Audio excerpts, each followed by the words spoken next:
Welcome to the Live Wide Open podcast. I'm your host, Randy B. Ramirez, also known as Wide Open Randy, and I'm here to lead you to become the best version of yourself. This show helps raise the bar for all the motorsport enthusiasts, those who want more out of life, those who want to do more, those who want to be more, those who love the thrill, the joy, and the connection of what these high performance engines bring into our lives. Because holding it wide open is just what we do. Being a great person is who we are, and living our lives to the fullest is the lifestyle that we choose. And today we're going to be talking about how embracing the unexpected things that go wrong with our builds and then using them as a reason to build things back even fucking better.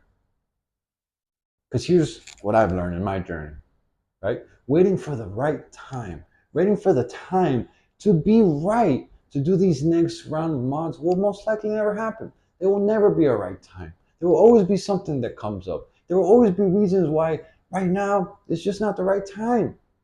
There will always be some outing or some event or something that's going on that you don't want to miss, right? But the deeper that I lean into my faith and the more self-aware that I become, the more I see things as blessings in disguise rather than hardships that were sent to break me.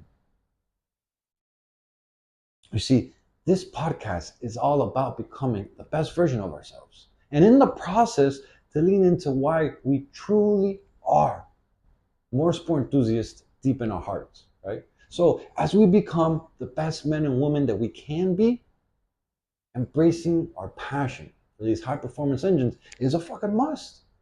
Like I've shared multiple times on here before that my Suzuki GSX-R 1000R, man, that's my baby.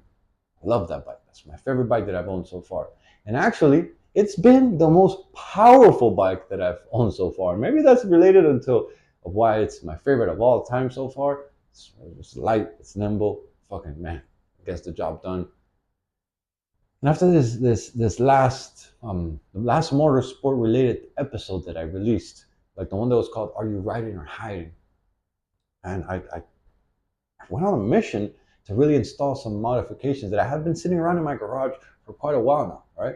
And I got hyped. I said that episode, I wanted to go for a little spin, and I wanted to make my bike faster and more durable with adding all these parts that I've had laying around. And so I installed multiple parts. I installed several parts, but the two main ones that I installed were a set of aftermarket headers and some race rails to protect the bike in case of an incident, right? Like on my Ninja, I have a full stunt cage that protects the bike. It's really bulky, it sticks out a lot, and it's meant so that when you're doing tricks and you mess up, you can just throw the bike and it'll be good, right?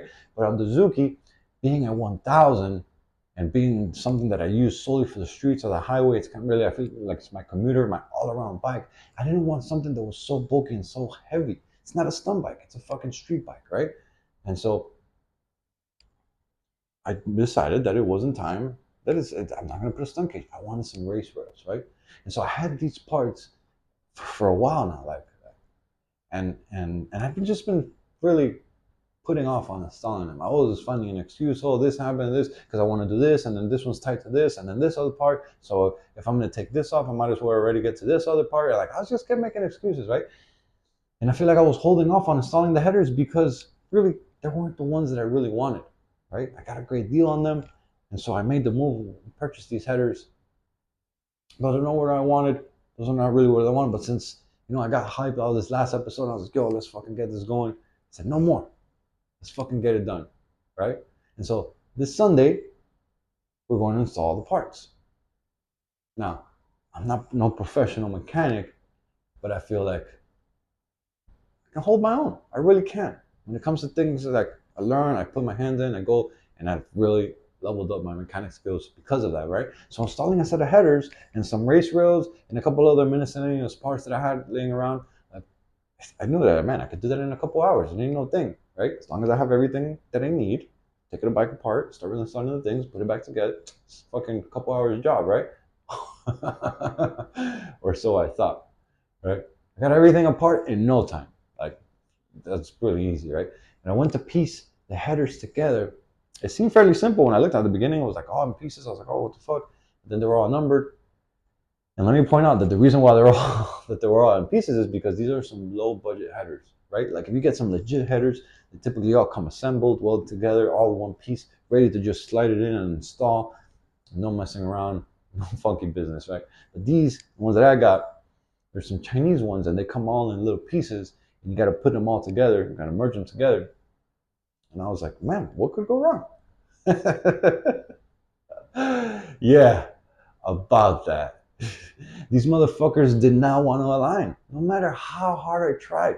I was like, bro, this is just piece 1 and 1, 2 and 2, 3 and 3, 4 and 4, 5 and 5. Like, it was just like, how the fuck? And I can't tell you how many times I tried to align these things. Like, man, I kept installing them, installing back off, trying different pieces at a time because they were all individual pieces. So maybe I start from the front and I go to the back, it didn't line up. Start from the back and I go to the front, it didn't line up. Maybe I start on the other side, it didn't line up. No matter how much I tried, the alignment was all fucked up, right? Either they would match up at the bottom, but not at the engine side, or they would match up at the engine side and they wouldn't match up at the bottom, right? Bro, like I was so pissed off with that shit. I can't tell you. Like, I walked away a bunch of times just from the frustration because I was like, fuck. A couple hours in, like I know a couple hours to install some fucking headers. Like what a rookie ass move, but it was just not me. It was just these shits were off. Like couple fucking hours to do this shit, man. I said to myself, I was like, you know what? I'd walk away, come back, walk away, come back. I was like, yo, we're right here. We've got everything taken apart. We're gonna fucking figure this shit out. You got this, Randy. Literally coaching myself, talking to myself, right? Like, patience, breathe. Because I was getting frustrated, right? And so let's just work one at a time. Come on, you can do this. You've come a long way. Let's fucking do this. Literally how I fucking talk to myself. And so I'm telling you this so that you can kind of pick up on some of these things for you too, right? And so I knew that the engine side of things were the most important because you don't want to have an exhaust leak up in where the explosion happens right off the header, it goes into the merge. And so I started with that side, right? I got the header flanges to line up pretty good to avoid any exhaust leaks. That's like where you don't want to have exhaust leaks. And it's the most important place really at the engine side, right? And so I got the headers in, I kind of left them a little loose, so kind of playing around. And then I started the mid pipes down below. And there were two different ones that connected to the 4 header tubes, right? So you got the 4 header tubes, and then they merge into 2 wide pipes, right? And then those 2 wide pipes merge into one final long pipe, and then that final long pipe piece merges into the muffler out the side of the bike, right? And then it makes a whole complete system, right? And after major back and forth, man, like I got it sort of to align, it just wouldn't fucking happen, right? But it kind of sort of to align. I think the guy's jig was all messed up, or it was already bent, so it's just not lining up. And I said, fuck it, the shoe's going in like this. I can make it work, right? And so finally, I got it sort of aligned, kind of weren't how they're really supposed to be. I just said, fuck it, I'm gonna send it. And I started bolting things down, right? And I could tell, like just by the alignment, after like how everything was falling into place, that this guy's jig, this shit was off. Like either that or it wasn't for my bike, but I double checked that it was for my bike. And it had to be that the guy jigs off. Like, after you weld so many times, like the jig starts moving or whatever, I guess. And I know this because the angles were all skewed up. Like where the headers merge and you put them all together, the angles were skewed up. They weren't lining up right. They weren't sliding into the pipes. And so this is why I was having so much difficulty, like really in aligning the system, right? But I had everything ready. I had it all taken apart. I had the new exhaust flanges. I wasn't gonna go back, right? I was gonna fucking install this shit. Besides, these headers came from China, so it would be a fucking huge ordeal to return them. And then not only that, but it's gonna take so much time, and I don't want to have my bike apart already there. So I fucking send that, right?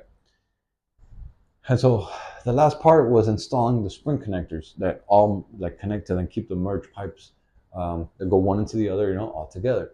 Usually, what you do is that you install these exhaust pieces first, and like you install them first because once they're bolted up into the engine, like there's very little room to kind of play and install them. So you usually tend to do them first, and that's how I first started. I put them all the springs together, kind of left them, aligned how I thought, looking at the stock one, getting it pretty close, and no, shit was so far apart that I had to take the springs off, and I started doing one by one, and then the alignment was so fucking off that the springs, like man, they were like super far, like 2 of them were super far, and I couldn't have enough strength to pull them, and I had to use a ratchet strap to be able to get that fucking spring on, right? Finally, fucking got that bitch on, right? And so go ahead, give the bike a quick startup to make sure there was no exhaust leaks. We're good. It's like, oh, all right, fucking got it done. Only a couple hours to install some headers, but no more stock headers. Bike sounded good, fucking a lot deeper. And these, even though like these were some Chinese headers, like man, they really sounded way better than stock. Like it did. That's the reason why I got them. It was low budget, made them work. And then so I was like, fuck it, got this going, no exhaust leaks. Let's move on to the race rails. And so the race rails went to install them. They gave me a little bit of a hassle with the alignment issue, but they were nothing like the headers. Like really were. The race rails were no cut, which that's, if you don't know what no cut means, is that you don't have to cut any part of your plastic to install them and put them onto your bike. And that was a huge plus for me because I didn't want to cut up my plastics, right? So fucking, I love that bike and I want to keep it minty, and so I didn't want to cut up no plastics. And so my brother that hooked me up with these race rails are from Saudi Arabia. And by the way, Murad, if you're listening to this, or if you're watching this, bro, thank you, brother. Thank you for hooking me up. Thank you for putting this in line. They don't make them down here in the U.S. And really appreciate it for you. I actually can't meet in person. Either I go to you, you come to me, we're going to make it happen, right? So I got everything back together. And I was like, oh, I saw the parts, got the headers, got the race wheels, got all the little parts that I had. Put them on. I went for a test ride. And everything seemed good until it wasn't. I was like not too far from my house, and then my front tire started to lock up. Right? I would press the brake a couple of times. The more I press it, the more the pressure got worse, and I could tell already that the caliper was stuck because the bike wasn't moving, right? And so I was like, fuck. So I turned around and I went back home. I went super slow because like I had to force the front tire because it was being pressed with the brakes, right? I had to go, and the pressure wouldn't release. It really was. And I was like, what the fuck? I was like, bro, all this mission, all this stuff, and now the bike has a different type of issue that I didn't even have with when I first started this, right? And I didn't even mess with the brakes. That was the fucking crazy part. Why are they giving me an issue now? Like, this is what I kept telling myself. Why? Like, I didn't even fuck with them, right? So whatever. I took off the front caliper, and then when I saw the problem, I was like, oh fuck, right? The O-ring on the piston that pushes out into the pad. And between like you have the caliper and it's a 4 piston, so 2 pistons on one side, put one pad, and the other 2 pistons push the other pad, and then they squish the rotor together to give you braking power. Well, one of the O-rings was fucking pinched, and the reason why I think this happened is because I've had my fork seals bad for a while, and I've just been slacking on repairing them, and so a lot of the oil leaks, and it picks up all the grime and all that. And I think that's what happened. I picked up the grime. My pads were really wasted, so it kind of went all the way out, and I fucking fucked them up, right? And I've been holding off fixing these forks for a while because I really want to install some heavy-duty rated springs into the forks and get them professionally done, just like how I got my Kawi done, right? Like when I did that mod on my Kawi, on my Ninja, like I was instantly rolling 150 feet plus on the front wheel just from doing that mod, just from doing a stiffer suspension, because now the bike's not moving so much and you can really get some height on the front wheel. So this is something that I'm gonna do to the Zuki. I've been putting it off, right? And I've just been putting it off because that's the only bike I have running right now. I'm kidding. I have the Groms, but I'm not gonna ride the Groms all the way. I've been putting off the seals, right? But I guess too much dirt, too much grind, too much stuff going on. I really messed up the O-rings, and now I had a stuck caliper, right? The good thing is that I can rebuild these calipers, right? They're on my bike. But the bad thing is that now I have to order parts to rebuild these calipers. It'll be another couple of weeks before I can get those same calipers in working order. So what's the point of the story? Why did I go on this rant about fucking my bike and all this stuff? What went wrong and this? Like, well, when something goes wrong on your build, and you're all stressed out, and you're all fucking cursing, when you're all like, what the fuck? Throwing tools, wrenches, they're like, take a minute to walk away. Like, take some time to become self-aware of the situation, of what's going on, and really remind yourself that this is happening for me, not to me. Like, take a breather, take a pause, walk away. It's not such a big deal, right? Sure, shit went sideways. It's not working out, right? Not working out yet. But now you have a chance to upgrade things even better, right? The comeback is always greater than the setback. I have that mindset, and you want you to adopt it too. If you have that, every time you have a setback, you're like, yo, I'm coming back way harder, coming back way harder, right? Will you miss that event that you really wanted to attend? Maybe, you know? But in the process, your ride will become better because of it, right? Like, and for me, now I got to upgrade the calipers. And now, since I'm doing the calipers, maybe it's time to do the fork seals, right? And so I'm just kind of looking at the positive in the situation that happened, right? Right. And if I can find someone locally that will lend me the calipers while I rebuild mine, then I'll throw them on in the meantime. But if I can't, I've learned not to force things and to just take them as they are, to be grateful for the situation.